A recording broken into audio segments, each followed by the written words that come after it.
भर आएंगी। एक गरीब पिता और उसकी बेटी की कहानी। यह कहानी एक गरीब पिता और उसकी बेटी की है। एक बार वह गरीब व्यक्ति अपनी बेटी को उसके स्कूल से लेकर शहर के एक महंगे होटल में पहुंचा। उस व्यक्ति ने फटे पुराने कपड़े पहने हुए थे और उसकी बेटी स्कूल ड्रेस पहनी हुई थी। जब दोनों होटल के अंदर पहुंचे तो वेटर ने पूछा, सर आप क्या खाना पसंद करेंगे? आप अपना ऑर्डर बता दीजिए। तब उस व्यक्ति ने कहा कि आप मेरे बेटी के लिए एक प्लेट पाव भाजी लेकर आ जाइए। वेटर ने कहा, सर आप कुछ नहीं लेंगे, आपके लिए भी कुछ लेकर आऊँ? तो गरीब व्यक्ति ने कहा, मेरे लिए कुछ नहीं, आज मेरी बेटी के लिए पार्टी है। मैंने इससे वादा किया था कि अगर तुम ज़िले में 10th क्लास में टॉप करोगी तो मैं तुम्हें सबसे महंगे होटल में पार्टी दूंगा। तो आप सिर्फ मेरे बच्चे के लिए पाव भाजी ले आइए।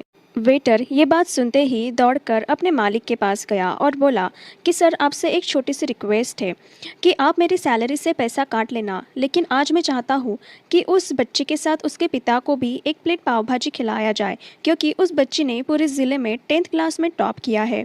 वह गरीब पिता है, ज़्यादा पैसे नहीं होंगे, इसलिए कह रहा है कि सिर्फ बच्चे के लिए ले आओ। होटल के मालिक ने जब ये बात सुनी तो वो मुस्कुराए और बोला, तुम उसके पिता के लिए भी पाव भाजी लेकर जाओ और उसके लिए भी लेकर जाओ, पैसे मत लेना। 4-5 पाव भाजी पैक करवा के ले जाओ और 2-3 किलो मिठाई भी लेकर जाओ और उनसे कहना ये पार्टी होटल की तरफ से है, आप ये मिठाई ले जाइए और जश्न मनाइए। जब वेटर ने 2 प्लेट पाव भाजी लेकर गया तो वह व्यक्ति चौंक गया और बोला, मैंने तो एक ही मंगाई थी, मेरे पास पैसे नहीं है। वेटर बोला, अरे सर शर्मिंदा मत कीजिए, ये पार्टी होटल की तरफ से है, आपकी बेटी ने हमारी बेटी ने टॉप किया है, ये मिठाई लेकर जाइए और जश्न मनाइए। पिता और बेटी खुश हो गए और चले गए। कई साल बीत गए। उस गरीब पिता की लड़की अब यूपीएससी की तैयारी करके कलेक्टर बन चुकी थी और इत्तेफाक से उसी शहर में उसकी पोस्टिंग हुई थी। उस लड़की ने उस होटल में सूचना पहुंचा दी कि मैं उस होटल में लंच करने के लिए आ रही हूँ। होटल के मालिक ने जब ये सुना तो होटल को पूरी तरह से सजवा दिया। गांव में ये बात पूरी तरह से फैल गई और कस्बे के सभी लोग उन्हें देखने के लिए आने लगे। कलेक्टर अपने पिता के साथ उस होटल में पहुंची।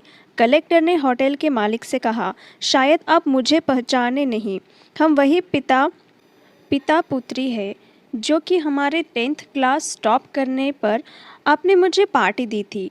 हम वही पिता पुत्री है, आज फिर से आए हैं और आज पार्टी हम देंगे आपको, आपके पूरे स्टाफ को और पूरे गांव को, क्योंकि आपने गरीबी का सम्मान किया है।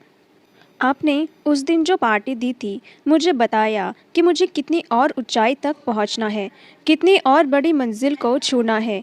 आपने एक नई प्रेरणा दी थी और आज मैं उसी प्रेरणा का एहसान चुकाने के लिए आई हूँ। वो मैडम ये सब कहते जा रही थी और आंखों से आंसू बहाती जा रही थी। यह कहानी हमें सिखाती है कि कभी भी किसी भी गरीब का मजाक मत उड़ाना, हो सके तो उसकी मदद करना, और अगर मदद ना कर सके तो उसका मजाक मत उड़ाना, क्योंकि वो सब देख रहा है। बनना है तो उसकी नज़र में अच्छा बनिए, जहाँ भी रहिए कर दिखाइए कुछ ऐसा कि दुनिया करना चाहे आपके जैसा। अगर आपको कहानी पसंद आई है तो प्लीज़ लाइक करिए, चैनल को सब्सक्राइब करिए। Thank you for watching.